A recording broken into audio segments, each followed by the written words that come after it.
L'IA est véritablement la dernière chance de l'Afrique. La guerre mondiale de l'IA a déjà commencé. Et si l'Afrique vivait aujourd'hui le moment le plus important de son histoire moderne? Pas une guerre militaire, pas une guerre commerciale, pas une guerre du pétrole, mais une guerre pour l'intelligence elle-même. Une guerre pour l'énergie, les données, l'intelligence artificielle, les infrastructures, les talents, le capital. Pendant que le grand public découvre ChatGPT, les plus grandes puissances mondiales construisent les fondations du futur. Les plus grandes puissances mondiales construisent les fondations du futur. Et la course a déjà commencé. Aux États-Unis, des centaines de milliards sont investis. En Chine, l'IA est déployée à l'échelle d'un continent. En Arabie Saoudite et aux Émirats, elle devient un pilier stratégique. En Europe, la bataille porte sur la souveraineté numérique. Et pendant ce temps, l'Afrique observe. Mais pour combien de temps? Chaque révolution industrielle a créé des gagnants et des perdants.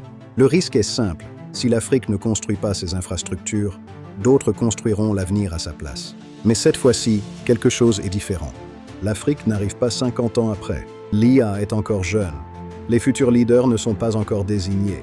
Imaginez un ingénieur à Cotonou ou une technicienne à Kigali pilotant des robots partout dans le monde grâce à la téléopération. Le projet Oprobots illustre cette nouvelle économie. Sans données, sans énergie, sans infrastructure, pas d'IA. C'est pourquoi l'IA souveraine devient aujourd'hui une nécessité absolument essentielle.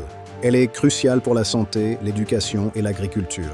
Des initiatives comme Benin.ai, AG.health et Patronage.ai représentent une véritable vision d'indépendance pour le continent. L'Afrique possède la jeunesse et l'énergie. Les nations qui construisent aujourd'hui domineront demain. L'IA pourrait être la plus grande opportunité ou, au contraire, le plus grand facteur d'inégalité.